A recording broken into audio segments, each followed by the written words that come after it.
പുലി പോലെ വന്ന് എലി പോലെ പോയി എന്നൊരു ചൊല്ലുണ്ട്. അതിനെ അന്വർത്ഥമാക്കുന്നതാണ് ഈ 2008 സെപ്റ്റംബർ മാസത്തിൽ മഹാരാഷ്ട്രയിൽ നടന്ന മലേഗാവ് സ്ഫോടന കേസ്. ആ സ്ഫോടന കേസ് ആദ്യം അന്വേഷിച്ചത് മഹാരാഷ്ട്ര ATS ആണ്. മുംബൈ ഭീകരാക്രമണത്തിൽ ഈ പാകിസ്ഥാനിൽ നിന്നുള്ള അജ്മൽ കസബ് അടക്കമുള്ള ഭീകരരുടെ വെടിയുണ്ടക്കിരയായി ധീര ബലിദാനിയായ ഹേമന്ത് കർക്കരെ, മഹാരാഷ്ട്ര ATSൻ്റെ തലവൻ ആയിരുന്ന ഹേമന്ത് കർക്കരയുടെ നേതൃത്വത്തിലാണ് ആ കേസ് ആദ്യം അന്വേഷിച്ചത്. പിന്നീട് അത് NIAക്ക് കൈമാറുകയായിരുന്നു. ദേശീയ അന്വേഷണ ഏജൻസിയാണ് തുടരന്വേഷണം നടത്തിയത്. ഹേമന്ത് കർക്കരയുടെ നേതൃത്വത്തിലുള്ള ATS ഈ കേസിൽ, മലേഗാവ് സ്ഫോടന കേസിൽ പ്രഗ്യാ സിംഗ് ഠാക്കൂർ എന്ന സന്യാസിനി അടക്കം 7 പേരെ അറസ്റ്റ് ചെയ്തു. ഇവർ മുസ്ലിം ഭൂരിപക്ഷ പ്രദേശത്ത് ഒരു ബൈക്കിൽ സ്ഫോടക വസ്തുക്കൾ കൊണ്ടെത്തിച്ച് അത് സ്ഫോടനം നടത്തി അവിടെ 7 പേർ കൊല്ലപ്പെടുകയും 101 പേർക്ക് പരിക്കേൽക്കുകയും ചെയ്തു എന്നാണ് കേസ്. ഈ കേസ് ഇപ്പോൾ വിധി പറഞ്ഞിരിക്കുകയാണ് കോടതി. ഈ മഹാരാഷ്ട്ര ATS സമർപ്പിച്ച അറസ്റ്റ് ചെയ്ത പ്രതികളെ കൃത്യമായിട്ടും തുടരന്വേഷണം നടത്തി കുറ്റപത്രം സമർപ്പിച്ചത് NIA ആണ്. ഏതാണ്ട് 2018-19 കാലത്താണ് ഇതിൻ്റെ വിചാരണ ആരംഭിക്കുന്നത്. ഇപ്പോൾ ആ കേസിലെ എല്ലാ പ്രതികളെയും നിരപരാധികളാണെന്ന് കണ്ട് കോടതി വെറുതെ വിടുകയാണ്. ആ വെറുതെ വിട്ട വിധി ഇന്നലെ പുറത്തു വന്നു. ഇതോടുകൂടി ഉയരുന്ന ചോദ്യം, പ്രഗ്യാ സിംഗ് ഠാക്കൂറും കൂട്ടരും പ്രതികളല്ലെങ്കിൽ പിന്നെ ആരാണ് ഈ സ്ഫോടനത്തിന് ഉത്തരവാദി? ഈ കേസ് ആദ്യം അന്വേഷിച്ച മഹാരാഷ്ട്ര പോലീസ് ATS ഏറ്റെടുക്കുന്നതിന് തൊട്ടു മുമ്പ് പ്രാഥമിക തെളിവുകളെല്ലാം ശേഖരിച്ച മഹാരാഷ്ട്ര പോലീസ് എത്തിച്ചേർന്ന നിഗമനം സിമിയുടെ ആൾക്കാരാണ്, നിരോധിക്കപ്പെട്ട ഇസ്ലാമിക ഭീകര സംഘടനയായ സിമിയുടെ ആൾക്കാരാണ് ഈ സ്ഫോടനം നടത്തിയത് എന്നാണ്. പക്ഷേ മഹാരാഷ്ട്ര ATS അന്വേഷിച്ച് മുന്നോട്ട് പോയപ്പോൾ അത് സിമിക്കാരല്ല, മറിച്ച് ഈ അഭിനവ ഭാരത് എന്ന് പറയുന്ന ഒരു ഹിന്ദു സംഘടനയും അതിൻ്റെ നേതാക്കളും പ്രവർത്തകരുമായ പ്രഗ്യാ സിംഗ് ഠാക്കൂരും കൂട്ടരുമാണ് എന്നാണ് കണ്ടെത്തിയത്. എന്നു മാത്രമല്ല, വളരെ വിസ്ഫോടനാത്മകമായ ഒരു പ്രതിയെ കൂടി, അല്ലെങ്കിൽ ഒരാളെ കൂടി ഈ കേസിൽ അവർ അറസ്റ്റ് ചെയ്തു. അത് ഇന്ത്യൻ സൈന്യത്തിലെ ലഫ്റ്റനന്റ് കേണൽ പ്രസാദ് ശ്രീകാന്ത് പുരോഹിത് എന്ന ഉദ്യോഗസ്ഥനെയാണ്. ഈ ശ്രീകാന്ത് പുരോഹിതിൻ്റെ വീട്ടിൽ വെച്ചാണ് ഈ സ്ഫോടക വസ്തു നിർമ്മിച്ചത് എന്നാണ് മഹാരാഷ്ട്ര ATS കണ്ടെത്തിയത്. കേസിൽ ശ്രീകാന്ത് പുരോഹിതും അറസ്റ്റിലായിരുന്നു. ഇപ്പോൾ വിധി വന്നപ്പോൾ അദ്ദേഹവും നിരപരാധിയാണെന്ന് കണ്ട് മോചിപ്പിക്കപ്പെട്ടു. എന്തായാലും ഇവിടെ വലിയ ദുരൂഹതകൾ ഉയരുന്നുണ്ട്. എങ്ങനെ ഒരു മിലിറ്ററി ഉദ്യോഗസ്ഥൻ, അതും ഉന്നത പദവിയിലുള്ള ഒരു ഉദ്യോഗസ്ഥൻ, എങ്ങനെ ഈ കേസിൽ പ്രതിയായി? അദ്ദേഹത്തെ സാധാരണ നിലയ്ക്ക് മിലിറ്ററി, ഒരു സാധാരണ സൈനികനെതിരെ പോലും അന്വേഷണം നടത്താൻ നമ്മുടെ സിവിൽ പോലീസിന് അധികാരമില്ല. അവർക്ക് വേണ്ടി പ്രത്യേകം മിലിറ്ററി പോലീസുണ്ട്. മിലിറ്ററി പോലീസാണ് അത് അന്വേഷിക്കുന്നത്. മിലിറ്ററി പോലീസിന് മാത്രമേ അവരെ അറസ്റ്റ് ചെയ്യാനും മറ്റുമുള്ള അധികാരമുള്ളൂ. ഇവിടെ കേണൽ ശ്രീകാന്ത് പുരോഹിത് ഈ കേസിൽ പ്രതിയാവുകയും അറസ്റ്റ് ചെയ്യപ്പെടുകയും ചെയ്തു. ഇതെങ്ങനെ സംഭവിച്ചു? നമ്മുടെ സൈന്യത്തെ ഈ സംശയത്തിൻ്റെ മുൾമുനയിൽ നീക്കി നിർത്താൻ ആരൊക്കെയാണ് ഇതിൻ്റെ പിന്നിൽ പ്രവർത്തിച്ചത്? അതുമാത്രമല്ല, 2008 സെപ്റ്റംബർ മാസത്തിലാണ് മലേഗാവ് സ്ഫോടനം നടക്കുന്നത്. ഏതാണ്ട് ഒക്ടോബർ മാസത്തിൽ ഈ പ്രഗ്യാ സിംഗ് ഠാക്കൂറും കൂട്ടരും അറസ്റ്റിലാകുന്നു. നമുക്കറിയാം, രാജ്യത്തെ നടുക്കിയ മുംബൈ ഭീകരാക്രമണം നടന്നത് 2008 നവംബർ 26-നാണ്. 26/11/2008. അന്ന് വൈകിട്ട് 7 മണി മുതൽ മുംബൈ നഗരം കുരുതിക്കളമായി, ചോരപ്പുഴ ഒഴുകി. ഏതാണ്ട് 200-നടുത്ത് ആൾക്കാരാണ് ഈ പാകിസ്ഥാനിൽ നിന്നും ഇന്ത്യയിലേക്ക്, മുംബൈയിലേക്ക് കടൽ മാർഗം നുഴഞ്ഞു കയറി ഏതാണ്ട് 200ഓളം നിരപരാധികളായ മനുഷ്യരെയാണ് തോക്കിനിരയാക്കിയത്, വകവരുത്തിയത്. അതിനെ തുടർന്ന് ആ ആക്രമണം നടക്കുന്നു. 24 മണിക്കൂർ തികയുന്നതിന് മുമ്പേ കോൺഗ്രസ് നേതാക്കൾ, അന്ന് മഹാരാഷ്ട്ര ഭരിച്ചിരുന്നത് കോൺഗ്രസ് ആണ്, ഇന്ത്യ ഭരിക്കുന്നത് കോൺഗ്രസ് നേതൃത്വത്തിലുള്ള UPA സർക്കാരാണ്. 24 മണിക്കൂർ തികയുന്നതിന് മുമ്പ് അത് ഹിന്ദു ഭീകരതയാണ്, കാവി ഭീകരതയാണ്, ഈ വന്നു കയറിയ ആക്രമിച്ച ആൾക്കാർ RSSൻ്റെ ഹിന്ദു സംഘടനകളുടെ പ്രവർത്തകരാണ് എന്ന തരത്തിലുള്ള വാർത്തകൾ പുറത്തു വരാൻ തുടങ്ങി. കോൺഗ്രസ് നേതാക്കൾ അത് പലയിടത്തും പരസ്യമായി പറയാൻ തുടങ്ങി. ഈ മലേഗാവ് സ്ഫോടനം, അതിനുശേഷം നടന്ന ഈ മുംബൈ ഭീകരാക്രമണം ഒക്കെ തമ്മിൽ എന്തെങ്കിലും ബന്ധമുണ്ടോ? എന്തിനാണ് ഈ ഹിന്ദു ഭീകരത, ഈ കാവി ഭീകരത തുടങ്ങിയ വാക്കുകൾ, പ്രയോഗങ്ങൾ കോൺഗ്രസ് നേതാക്കൾ, ദിഗ്വിജയ് സിംഗിനെ പോലെയുള്ള, പി ചിദംബരത്തെ പോലെയുള്ള നേതാക്കൾ എന്തിനാണ് ഇത് പറഞ്ഞത്? ഇതിൻ്റെ പിന്നിലെ ഗൂഢ ഉദ്ദേശ്യം എന്തായിരുന്നു? ഇതിലേക്കൊന്നും വെളിച്ചം വീശുന്ന തരത്തിലുള്ള ഒരു അന്വേഷണം അന്ന് ആ കാലത്ത് NIA നടത്തിയില്ല. രാജ്യമെങ്ങും വ്യാപകമായ പ്രചാരം നടത്തി ഹിന്ദു ഭീകരതയാണ് എന്ന്. അന്ന് മുംബൈ ഭീകരാക്രമണത്തിൽ അജ്മൽ കസബ് എന്ന ആ ഭീകരനെ, കൊടും ഭീകരനെ ജീവനോടെ പിടിക്കാൻ സാധിച്ചില്ലായിരുന്നെങ്കിൽ തീർച്ചയായിട്ടും ഈ കേസിൻ്റെ സ്വഭാവം മാറിപ്പോയേനെ. ഇത് വളരെ കൃത്യമായിട്ട് ഹിന്ദു സംഘടനകളുടെ തലയ്ക്ക് കെട്ടിവെച്ച് ഈ രാജ്യത്ത് വലിയ അസ്ഥിരതയും വലിയ രീതിയിലുള്ള സംഘർഷങ്ങളും ഉണ്ടാക്കാനായിരുന്നു ആരുടെയൊക്കെയോ ശ്രമം.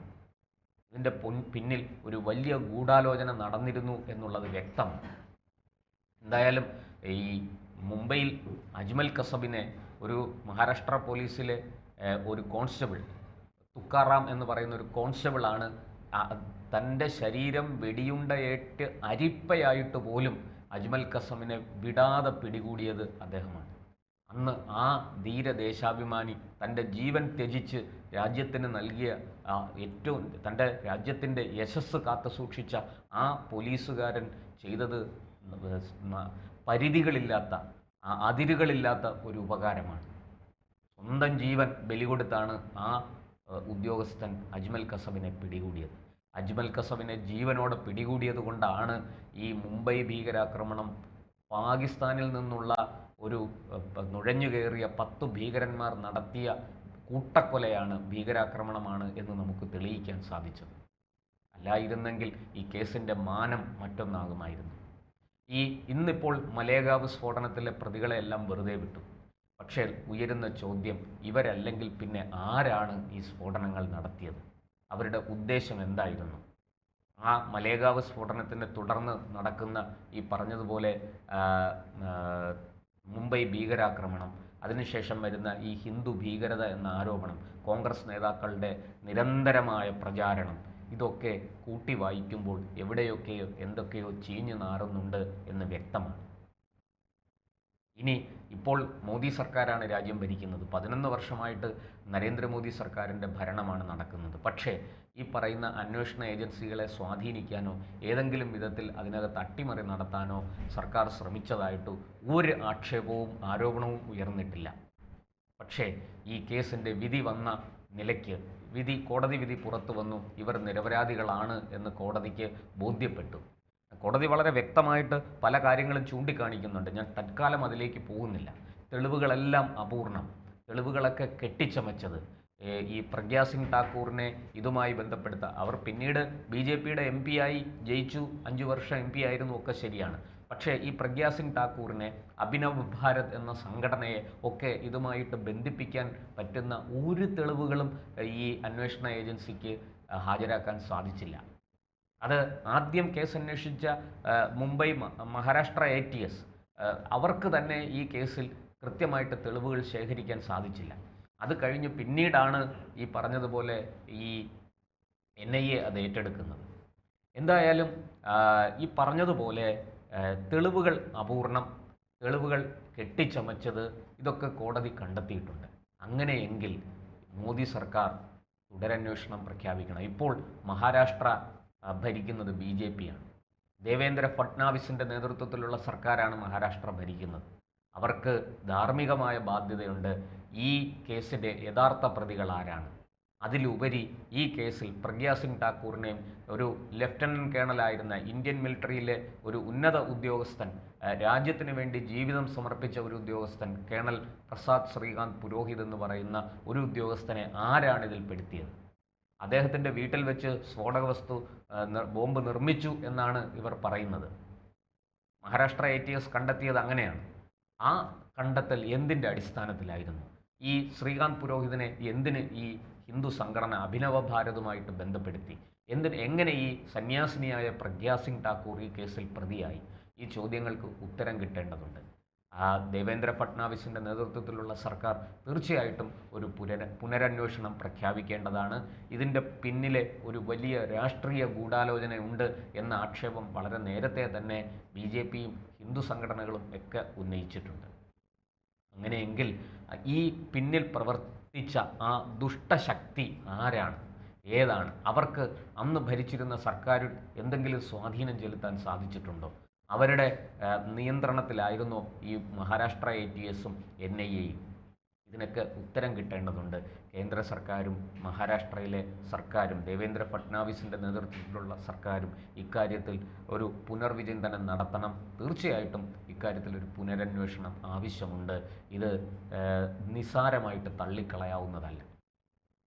ഈ കാവ്യ ഭീകരത, ഹിന്ദു ഭീകരത എന്ന ഈ പ്രയോഗങ്ങൾക്ക് പിന്നിൽ ഒരു വലിയ ഗൂഢാലോചന, നമ്മളറിയാത്ത, നമ്മുടെ രാജ്യത്തിന് പുറത്ത് ബന്ധമുള്ള ബാഹ്യശക്തികൾ ഇടപെട്ട അല്ലെങ്കിൽ വിദേശ ശക്തികളുടെ സ്വാധീനമുള്ള ഒരാക്ഷേപമാണ്, ആരോപണമാണ്. ഇത് തീർച്ചയായിട്ടും കൂടുതൽ അന്വേഷിക്കേണ്ടതുണ്ട്. ഇതിന് രാജ്യാന്തര ബന്ധങ്ങളുണ്ട്. ഇതിന് വലിയ തോതിൽ വിദേശത്തു നിന്ന് പണം വന്നിട്ടുണ്ട്. ഈ പ്രൊപ്പഗാൻഡ, ഈ പ്രചാരണ തന്ത്രം, അത് നമ്മുടെ രാജ്യത്തിൻ്റെ അഖണ്ഡതയെയും പരമാധികാരത്തെയും നമ്മുടെ പാരമ്പര്യത്തെയും സംസ്കാരത്തെയും ഒക്കെ നശിപ്പിക്കാൻ ലക്ഷ്യമിട്ടുള്ളതായിരുന്നു എന്നാണ് ഇപ്പോൾ ഈ കോടതി വിധിയിലൂടെ നമുക്ക് മനസ്സിലാകുന്നത്. അതുകൊണ്ട് എന്തായാലും കേന്ദ്ര സർക്കാർ ഇക്കാര്യത്തിൽ ഒരു ഉചിതമായ തീരുമാനം എടുക്കണം. ഇത് പുനരന്വേഷിക്കണം. ആരാണ് ഈ ഗൂഢാലോചനയ്ക്ക് പിറകിൽ? ആരാണ് യഥാർത്ഥത്തിൽ സ്ഫോടനം നടത്തിയത്? ഈ കേസിൽ ആദ്യം സംശയിക്കപ്പെട്ട, അറസ്റ്റ് ചെയ്യപ്പെട്ട സിമിയുടെ ആൾക്കാർക്ക് ഇതുമായിട്ട് എന്തെങ്കിലും ബന്ധമുണ്ടോ? എങ്കിൽ അവരെ അന്ന് രക്ഷപ്പെടുത്തിയത് ആരാണ്? ഈ മഹാരാഷ്ട്ര ATSൻ്റെ തലവനായിരുന്ന ഹേമന്ത് കർക്കരെ പിന്നീട് മുംബൈ ഭീകരാക്രമണത്തിൽ പാക് ഭീകരരുടെ കൈകൊണ്ട് അദ്ദേഹം വധിക്കപ്പെടുകയായിരുന്നു, അദ്ദേഹം കൊല്ലപ്പെടുകയായിരുന്നു. എങ്കിൽ അതിൻ്റെ പിന്നിലെ ഗൂഢാലോചന എന്തുകൊണ്ട്? ഹേമന്ത് കർക്കരയെ ആരാണ് ടാർഗറ്റ് ചെയ്തത്? ഈ പറഞ്ഞ ചോദ്യങ്ങൾക്കെല്ലാം ഉത്തരം കിട്ടേണ്ടതുണ്ട്. തീർച്ചയായിട്ടും ഹിന്ദു ഭീകരത, കാവ്യ ഭീകരത എന്ന ആക്ഷേപം പൊളിഞ്ഞു പോയിരിക്കുന്നു. ആ ആരോപണം വെള്ളത്തിൽ വരച്ച വര പോലെ മാഞ്ഞു പോയിരിക്കുന്നു. അതിന് യാതൊരു അടിസ്ഥാനവുമില്ല എന്ന് ഈ കോടതി വിധിയിലൂടെ വ്യക്തമാക്കപ്പെട്ടിരിക്കുകയാണ്.